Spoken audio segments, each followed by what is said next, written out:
Hello again, and thank you for taking time from your busy day to spend a few minutes watching or listening to this video podcast. It really means a lot to me. Today, I was thinking a lot about the verse in Romans 8:28, and we know that all things work together for good to them that love God, to them who are called according to His purpose. And I was looking at that verse, and I was just wondering, Lord, how is that verse being fulfilled in our life? How, when everything has turned into a disaster, are you keeping that promise that all things work together for good to them that love God? Because it seems that everything we're trying to do, everything we have to do is falling apart. That no matter how hard we're trying, how hard we're searching, it's not working out. Yet you said all things work together for good to them that love God. So some way this disaster has to work out because you promised it would. I'm looking and I'm going, Lord, I've been spending years looking for affordable place for us to live. My father was still alive when I started this search. He hadn't even taken the fall when we went down this journey. And first, you took us to that beautiful 3 acres in Williston, where, I remember how we used to go and sit on my father would drive us in the van, the 4 of us in Happy, and we would just sit in the car, open the doors, and just let the breeze come in and look at our land and dream of the day that we were on that land. Imagine what kind of home and what the garden would look like, where we'd plant our fruit trees and put the tool shed and the fence, everything. We would just talk and dream until it was time to go home. And it was so special a time for us when we went. Yet, try as we were, we tried so hard, but we couldn't figure out a way to put anything on that piece of property. There was always this was unaffordable, or we had to sell our house, but we didn't know how to go, but we didn't have it ready yet, and there were other issues, and then my father took that fall, and then it became harder to try to set things up, and we had to eventually sell the land, and we kept looking and searching until he passed away. But even after he passed, we knew we had to keep looking, because now more than ever we knew we weren't going to be able to afford the house for much longer, because with that sudden change in income, even though by the grace of God I got my SSI back, it wasn't the amount I got was much smaller than the amount we lost. So I'm like, we're not going to be able to afford. We're getting to the point where we're going to have to replace the air conditioner. We have to pay someone to mow the lawn because it was such an uneven lawn. It had a big swell that was 3 feet high in one spot, and you had to go up with the mower, and on the side of the house it went down straight towards the fence. It was a disaster. There was no way I could mow that lawn. People would come and mow it for a while and quit. So when we found someone who was mowing that lawn, I told my mother, I'm sorry, we can't complain. I know you don't like the dents and the what's happening with the grass in the back, but at least they're coming and mowing the lawn. I can't do it. I don't have the health for that. You can't do it. It's almost impossible. No one wants to do it because it's such a hard lawn to mow. I said, it's going to be hard for us to take care of. We need to find a place where we can work in the garden. We can have our raised garden beds, where we can change light bulbs without having to because they put the ceiling was a vaulted ceiling, and it went up, and the light was several feet above the kitchen sink, and it had a ball thing that you had to unscrew to get to the light bulb to change. So to change the light in the kitchen, my mother had to put a board over the sink, climb the ladder, stand on that board. I thought, we're not going to be able to change that forever. We're going to have to pay for someone. If we have to stay here, we have to come up with the money to change the lights. That's dangerous. You cannot change the light bulbs forever. It's just becoming a money pit, and we don't have the money to take care of this house. We have to move. And as much as she hated to, she finally reached the point that she realized we had to move. But the problem was, as she reached that point, both her and Happy became so super sick that we couldn't do anything we needed to do to move. The timing was right and perfect. Interest rates were low. We didn't owe that much on our house. The value of our house was climbing. Everything was set up that if we had been able to act, we could have gone from a good home to a good home that would have put us in a better position.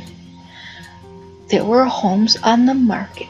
I still remember this one, 3 acres, totally redone trailer that was as big as the home we had at the time, that had 3 bathrooms, 4 bedrooms, 3 bathrooms. Like, it's $180,000. We can put a good down payment. We can pay back my uncle, who had been so kind to pay off our van for us, and say, when you sell the house, you can pay me back. So that way you don't have that expense to deal with. I said, we can pay him back, and we can get a monthly payment that is less than our first mortgage, and actually keep back a little bit to put a porch and a wheelchair ramp, put fencing, and do a little bit of fix-up of the house. I was so excited. I said, we just need to start getting this house set up. We need to work. But with the 2 of them sick, nothing happened. And I'm like, Lord, right now's the time for us to act. Right now, everything's perfect. If we can only act now, we can get a good home to live in. We can be set to be better off than where we are, and we can get a nice piece of property and have some fruit trees and a garden. And hey, for some of these homes, we might be able to put in a small irrigation system. And even if it's just for a handful of raised garden beds, that would make life so much easier. Maybe we could put a tool shed, or who knows what we could do, because the interest rates are so low, and the value of our house is high enough that we can pay all these bills and have a good down payment, and it'll keep a little bit just to have a nice start.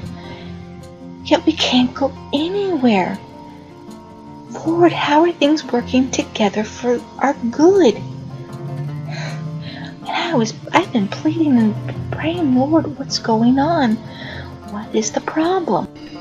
Up until the day we put our house on the market, there were a ton of affordable homes in good condition. I mean, I remember one house, it was in an area where we would have been very close to the stores. We would have been I was like, it's perfect. It'd be 5 to 10 miles from most of the stores. It would cut down the distance to doctors. It was reasonably close to the hospital. And it was 5 acres of land, and it had a big old porch in the front and a big porch in the back. It was fully fenced. It had several tool sheds. It had a little area fenced in for Happy to run around and go to the bathroom, because he was still alive at the time, and we had at that time some hope that the treatments we were doing might keep him going longer. And it had internet. which was something I knew, even though some people said I didn't need much. I'm like, I knew I needed decent internet with what I was trying to do. And I'm like, this fits. We can have some country living. We can have room for our garden, have some elbow space, and still be close to the stores and the doctors, which is what we need with our health. But yet, every time I try to get action, someone ends up in the emergency room. Happy ended up in the emergency room. We spent all day in the emergency room.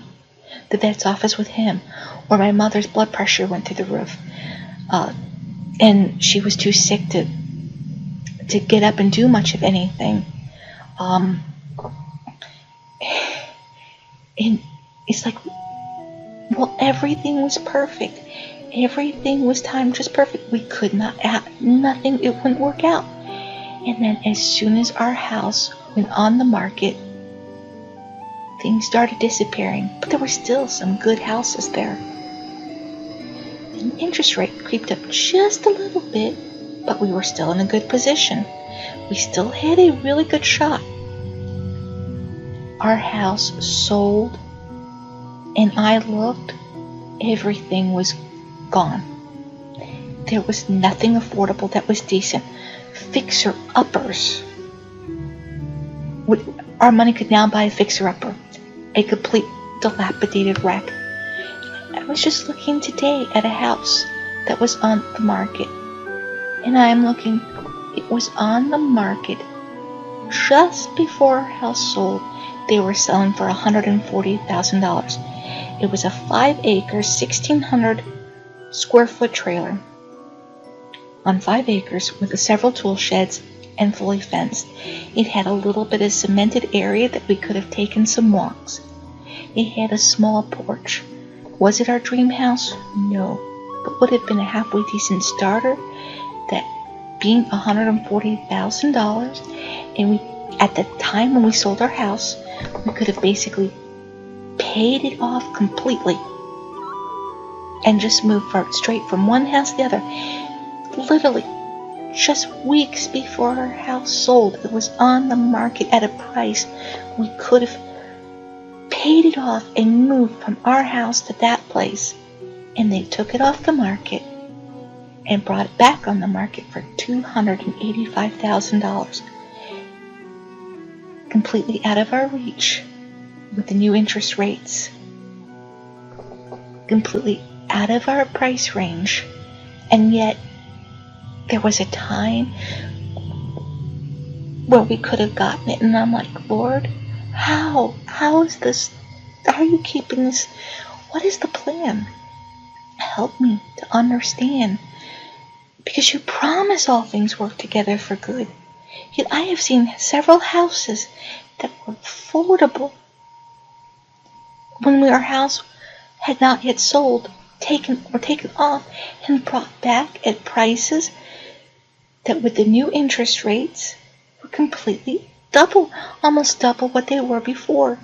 And now, after month after month of temporary rental, even if they did come back at that price, we would not be in the position we were in before. Lord, I'm like, Lord, how? How is this working together for our good? What is the plan? I tell you, building those trust muscles when you don't understand God's plan isn't easy. It's a struggle from the human perspective to look. And I find myself going, I can't wait for heaven when the records can be opened up and I can go and look. And I want to study why you took me. I'm like, Lord, I really am going to have to study why you took me down this path. I want to know, who did it help?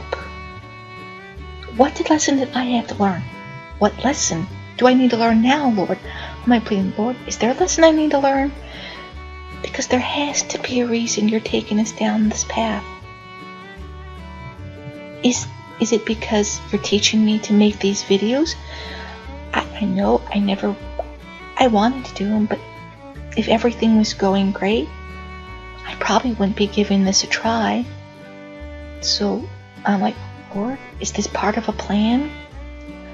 I I know I can look back a little bit and see some places you took that have opened up courage and doors that gave me the strength to take the next step.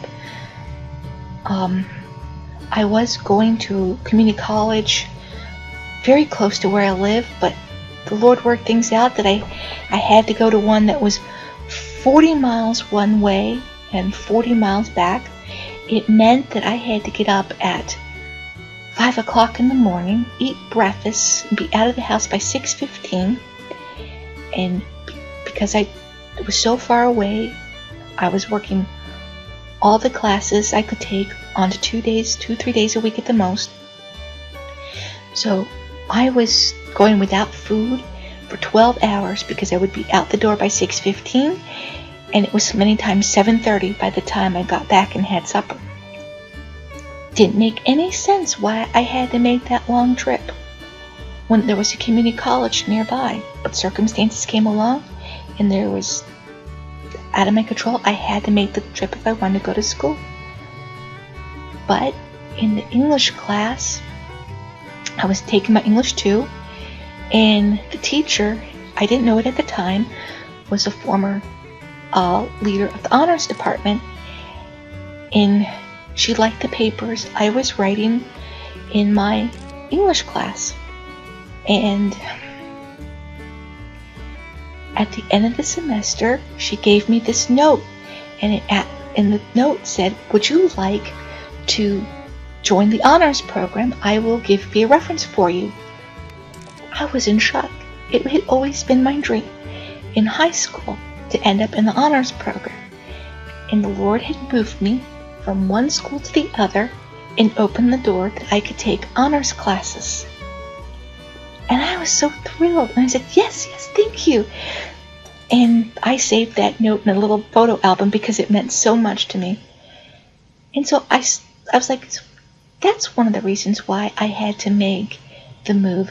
And I look back, that move that made no sense took me out of my shell just a little bit, because I had to give some presentations with some other students. Thankfully, it wasn't on my own, but I had to give some presentations with some of the honors classes. And then, of course, there was I took the speech class, and circumstances, the Lord worked out that I got sick, so I didn't have to be part of the debate because I became real sick. But the teacher had me make it up by giving this presentation all by myself. So that forced me out of my shell a little bit more. Then the Lord opened the door for me to take the next step by showing me about KDP. And so I tried to make a few books. And that gave me a little bit of encouragement, a little bit of purpose. It felt good, especially when I sold my first book, and even better when I sold my first book out of the country. And I'm like, oh wow, now I've sold in more than one country. That was so exciting. Even though I haven't sold much, it just felt good. And then the Lord opened the door for me to go to nursing school. I still was hitting my head against the wall, thinking, hey, if I go to nursing school, I can become a nurse practitioner. Well, it's not the same dream as being a doctor. At least I can do much of the same thing and help people. So I gave my try at nursing school. It, again, unfortunately, was miles away from my house, and it meant going without food for most of the day. But I was so excited. I was studying and I was working towards it, and I got sick, really, really sick, and that didn't work out. But I noticed that after that, I had more courage than I had before. Not much, but just a little bit more courage to do things that I never thought I would have ever done. So that when the sad time came that I lost my father, I was able to do things to that those unexplained curves in the road that helped me to be able to stand up a little bit and help my mother, because I wouldn't have been able to make some of the phone calls in the past. I'm still not really good at that, but at least once in a while I can get on the phone and take care of an important phone call thanks to those unexpected twists and turns. So I can see there where God has led, but I'm still here going, Lord, why this situation? What is the purpose of having all those homes on the market, all those homes that we could afford, being there until the day that our house sold, and then suddenly it seemed like everything that was halfway decent, in any way decent, just disappeared or almost doubled in price. Lord, what is the purpose of taking us down this uncertain road where our money just keeps disappearing and disappearing? And I'm trying to sell my books. I'm trying to sell my stuff on, like design t-shirts and activity packs on Etsy. And I have the time because my full-time job is being sick and looking for houses. That seems to be my full-time job. Not a very fun job, either one. Like I told my mother, looking for houses is fun when you have the money. Looking for houses is fun when all you have to do is figure out which one you like better, which checks off more of the boxes of the things you want and need. It's not fun when you spend hours scrolling through, praying that, Lord, let there be something affordable that doesn't have to have the roof repaired, that's not leaking, that walls don't have holes in it, that is just such an utter wreck, and yet it costs more than what you've got as a down payment. It's like, and then you look, and I'm like, okay, Lord, we can buy this piece of land, and we could put something on it.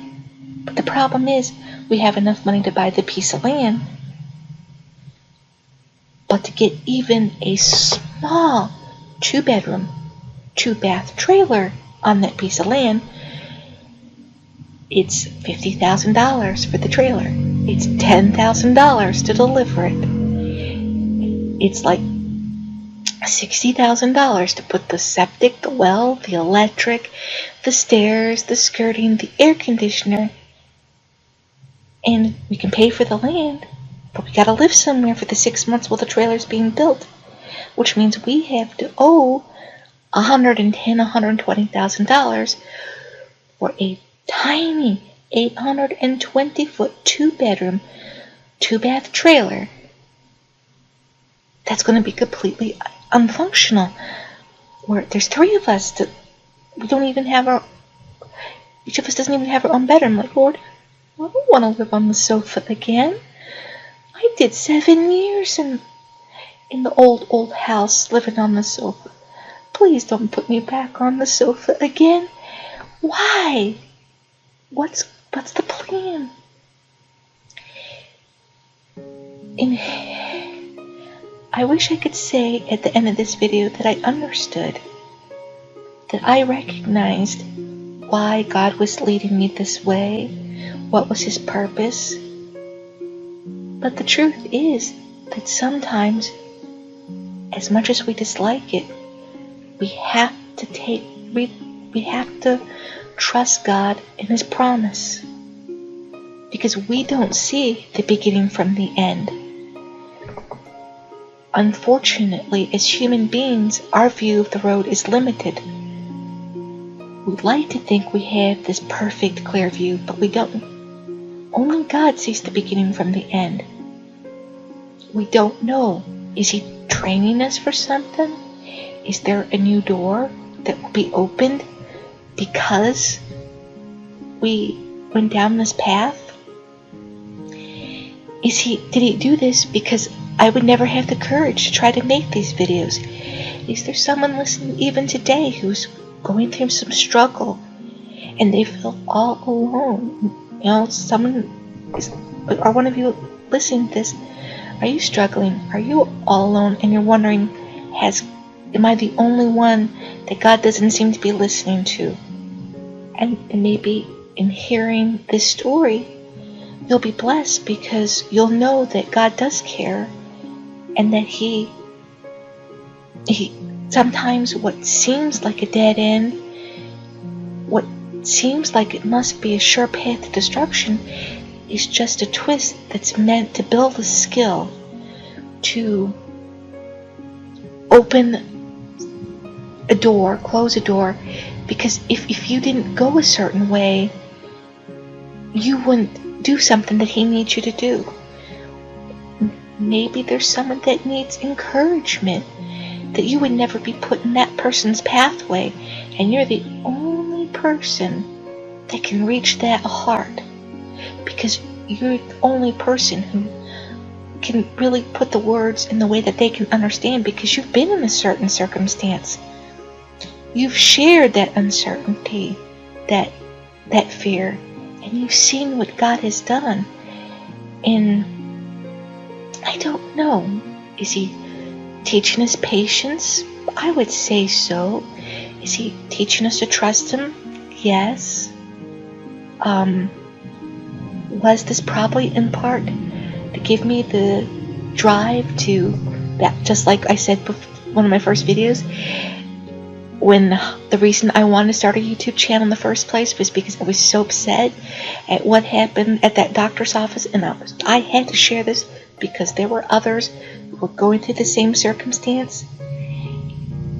But in the wait for that, getting that camera to make those videos, the courage failed. And this was the only way the Lord knew that I would get the courage, that even though I was a nervous wreck, and you can hear the nerves in my voice, and you can hear it in the way I ramble sometimes because I lose track of my thought because the nerves take their hold. But yet it was the drive I needed to start down this path, perhaps. I don't know what calling the Lord has. I don't know what the next door is that he's going to open. But I trust that if he promises that all things work together for good to them that love the Lord, or to them that love God, that he means it. He's kept his promises before.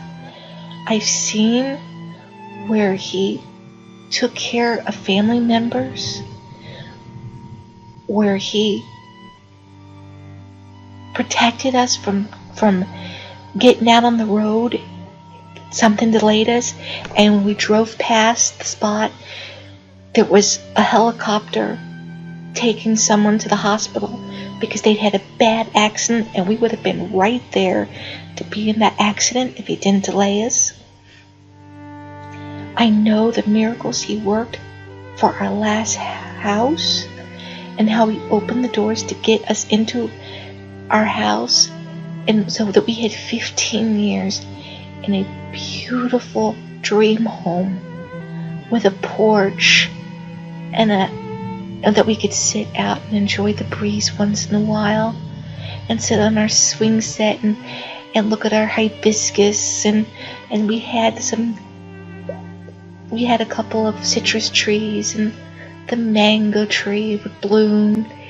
We had for a while some raised garden beds that we put some flowers in, and we would get peppers from our garden and jaicitos, and the joy that we had. God did that. He kept his promise there. And I have so many more stories of the wonderful things he's done. And so if I stop looking at what's not working, but look at what God doesn't seem to be working, and I concentrate my eyes on what he's done, on the wonderful things he's done, I know he's going to keep that promise, and that I don't have to understand today And that's the wonderful thing. I don't have to understand today why I'm being sent down this path, but I can trust that someday, very soon, at least a portion of why will be revealed. I will never know the full reason until heaven, until he comes, and I look forward to finding that answer out. I'm already saying, Lord, you know, when my chance comes, I can't wait to open those books and find out why I had to go here, why I had to go there, why this couldn't happen, what I want to know why, where I made my mistakes, where that was going to be a blessing for someone else. I want to know. But I can say today with some confidence that even though I don't understand, I can trust, because I can see the good things, the promises that he has kept. And if he has been faithful in the past, like your loving parents who took care of you, those of you who are fortunate like me to have good parents, you know that they were there when you were sick. You knew they were going to be there for you. They were going to make you something to eat. They were going to take you to the doctor. That they would worry about you and show you concern and ask you, are you okay? And sometimes just rub your head to soothe you. Well, like you're able to trust a good parent, we could trust our Heavenly Father. We could see what he's done in the past, and that can give us courage for the future. And since I'm really starting to ramble here, for which I apologize, like I said, I still have to work on those nerves. They're still there, but I'm hoping that I'm getting a little breaks in between before they come back. I'll stop here before the rambling gets too bad, but I want to encourage you to be confident. We can trust that even though it might not always look it, all things will work together. If we keep our hands in the hands of God, he will work, and someday soon we will know why we were led down these seemingly impossible paths that seem to have no rhyme or reason to human understanding, but prepared us for some great work or some small work that only we could do, and to touch some heart that only we could touch because of the experience we had. May these words encourage you to trust God and to know that he's keeping his watch over you and that he loves you. God bless you, and may you have a wonderful day.